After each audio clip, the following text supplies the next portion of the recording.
Hey, good brothers and good sisters, got a virtual walkthrough of the Kitchener Collectibles Expo for you today. And this is in my hometown of Kitchener. And at this past expo, we actually had a couple of celebrities come out. Here you see Lightning Lou from the Streets of Rage walkthroughs on this channel. And our very own Richard Zajac, artist for Devil's Due, DC Comics, and much more.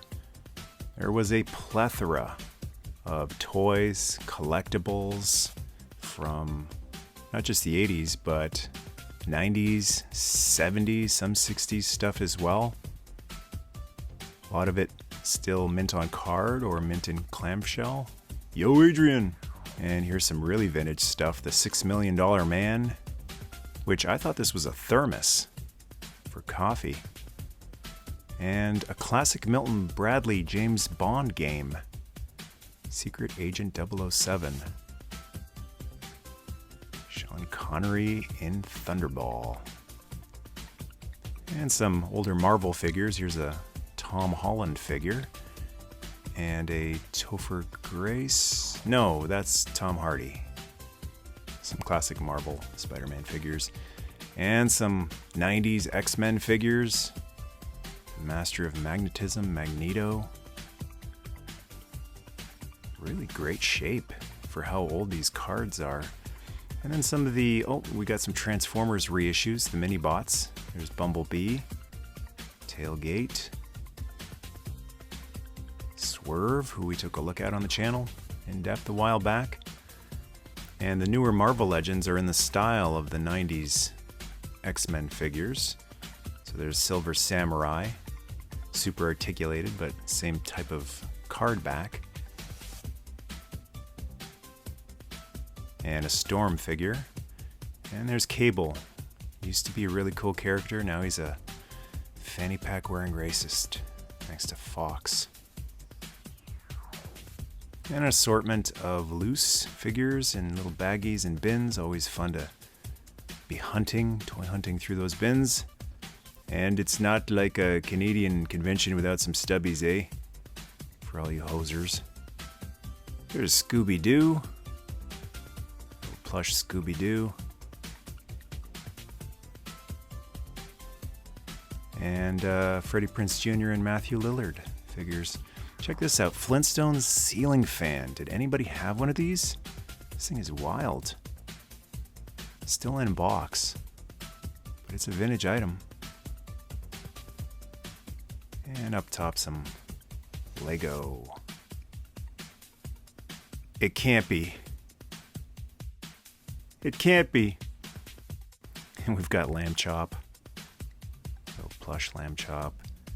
And with all due respect to the Freebirds and the New Day, the greatest trio in history. It's Snap, Crackle, and Pop. Vintage plush Rice Krispies. And the old Alfer in a bag. And Alvin! Plush Alvin from Alvin and the Chipmunks. Here's a really nice 90s chrome Terminator endoskeleton. And Dino Riders. I don't own any myself, but man, I get it. I can see why there's such a following behind these things. This thing is incredible. Real Ghostbusters pinball game. And another Real Ghostbusters item. Remember to flush. It's a haunted toilet. And some more obscure toy lines. I think these are Barnyard Commandos or something like that. Turkey guy. Some Beetlejuice carded figures. Oh yeah! The madness is running wild. Yeah! Macho madness, huh? And check this out, vintage Robocop helmet. Vintage cosplay. It's a helmet, and up top, handcuffs, get a badge, so you can tell people to drop their weapon, they're under arrest. That's really cool. And some mint in box Sectaurs. Don't see these very often. I had a bunch of these. Mantor, Warriors of Symbion. Coleco really went all out with the packaging on these. They were not packed for economy of space. They really like to spread them out, kind of like Kenner Centurions. Take up as much shelf space as possible, so you can just get a couple of them, and they look really, really cool. Taking up a whole shelf, just 3 figures. And a vintage Pac-Man game. And Khan! It's Ricardo Montalban. Some classic Star Trek figures. Picard show coming up soon. Jean-Luc Picard and Dr. Julian Bashir from Deep Space Nine, one of my favorite characters from that show. Tons of vintage vinyl. Jeff Beck. So not just toys at this convention, all sorts of classic stuff. It's the ultimate hero, Optimus Prime. And one thing I always really appreciated about Prime is how transparent he was. What you see is what you get, especially with this see-through Optimus Prime. Very nice. You can see the matrix in his chest. And I heard through the grapevine that 20 bucks was a little steep for an old bag of raisins. And another sign that it's a Canadian convention. We got a whole bunch of hockey cards. And some baseball cards, football. And the beloved old hunk of junk, the Millennium Falcon. You don't see this very often. It's the Castle of Lions from Voltron. Vintage playset. And speaking of Voltron, it's the original Panoche Place Voltron that actually has cockpits that open that you can put the Panoche Place pilots into. And it's Mr. Perfect. I was actually looking for a Mr. Perfect Hasbro figure, but this one just wasn't quite perfect. And some vintage Star Wars. There's Ewoks figures, the Dulocks. Power of the Force 1 figures with coin. And remember these? These really go back. Old little puzzle games. They're missing one piece and you mix them all up and then you have to rearrange them. Put them back the way they were. And there were some G.I. Joe ones as well. Zap and the Ram. And some more Joe items. Snowcat. Yo Snow. And the Swamp Fire. Some cards. Beachhead. Love these little battle stations. The Machine Gun Defense Unit. The Cobra Night Landing. This guy always has an awesome booth with lots of cool stuff in it. Really nice guy to chat with too, so if you see him around, definitely hit up his booth. He's a good brother. And we got some other vintage robot dudes. There's a Gremlin, Slimer. It's cool just seeing them all jumbled together. And some old droids figures. There's some former owners of C-3PO and R2-D2. There's a vintage Obi-Wan Kenobi with his vinyl cape. And the old Smoothie, General Lando. There's a Bespin Luke. And I get asked about these guys from time to time. Bionic Six. So I don't have any, and I haven't seen any in a long time, especially at a convention, but here they are, so seems like most of them were here.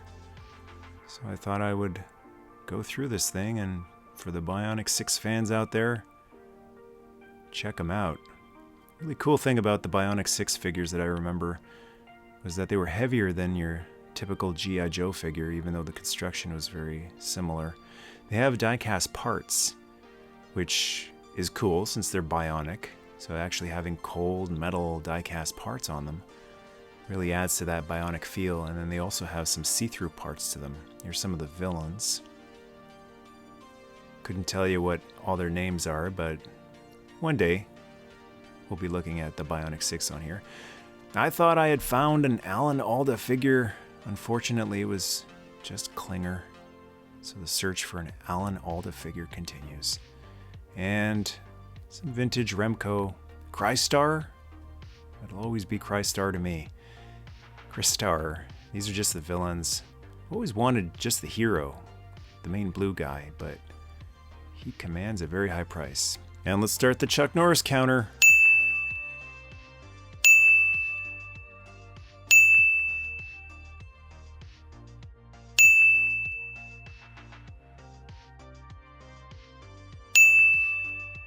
Five Chuck Norrises.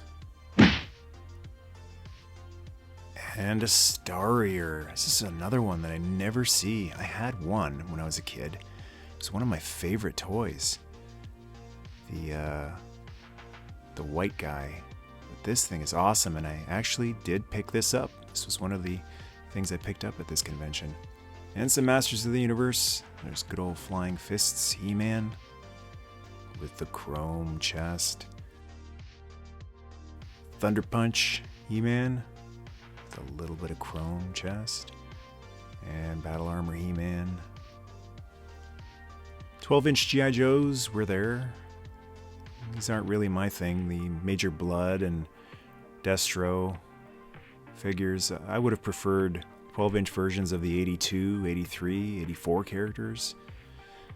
And a Star Trek coloring book for the Star Trek Voyage girl. And you see the guy in the background chowing down there. They have a little cafeteria area too if you get the munchies. And Mad Magazine. Remember this? I used to read this thing, and Cracked Magazine as well. Good times. Some vintage Empire Strikes Back glasses. You can have a smoothie with the old smoothie. And one from Star Wars 1. G.I. Joe solid state walkie-talkies. Who other than Breaker to put on the box of that? It's so cool when you find G.I. Joe stuff that's like real world stuff. It's not just a cosplay item, it's an actual working walkie-talkie. And a not as beloved G.I. Joe item, Sergeant Savage. Some cool pop-up books. There's a Spider-Man pop-up. Now that is awesome. No glasses required. 3-dimensional. Green Goblin, Doc Ock. Really love the foil. The pearlescent foil inside and on the cover as well. So that's the Spidey one, and they also had an X-Men pop-up book. Look at that team. That's awesome. Cyclops.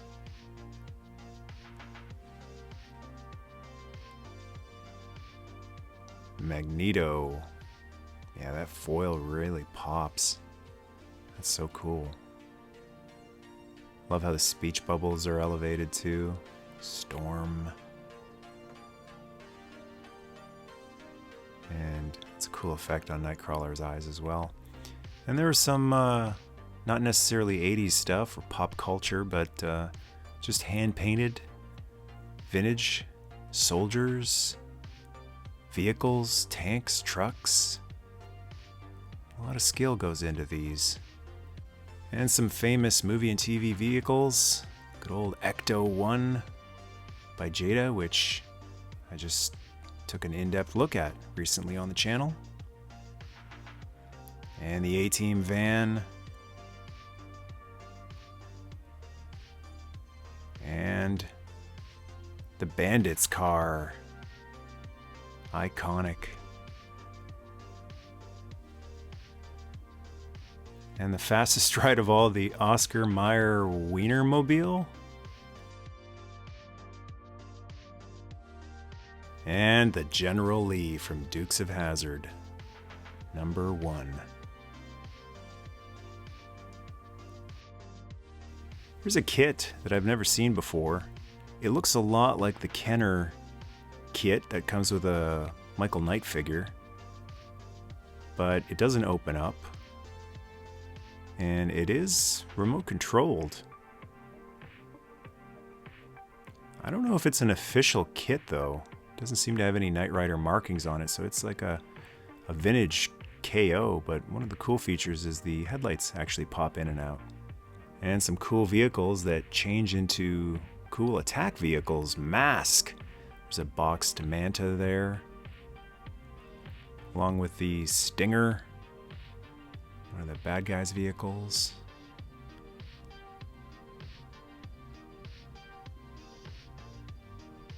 And the Firecracker, good old Hondo McLean's truck. And the Raven. And the spring feature, unfortunately, is not working on that one. And as usual, tons and tons of Funko Pops from any TV show, movie, or any other pop culture you can think of. No, they didn't have a Michael Mercy Funko Pop, but they did have a Lightning Lou and Richard Zajac Funko Pop. So that's a look at the most recent Kitchener Collectibles Expo, and if you're interested in attending the next one, it's going to be on November the 24th at 425 Binghamans. Hope to see you there. Thanks a lot for watching, and until next time, Nerdmaste.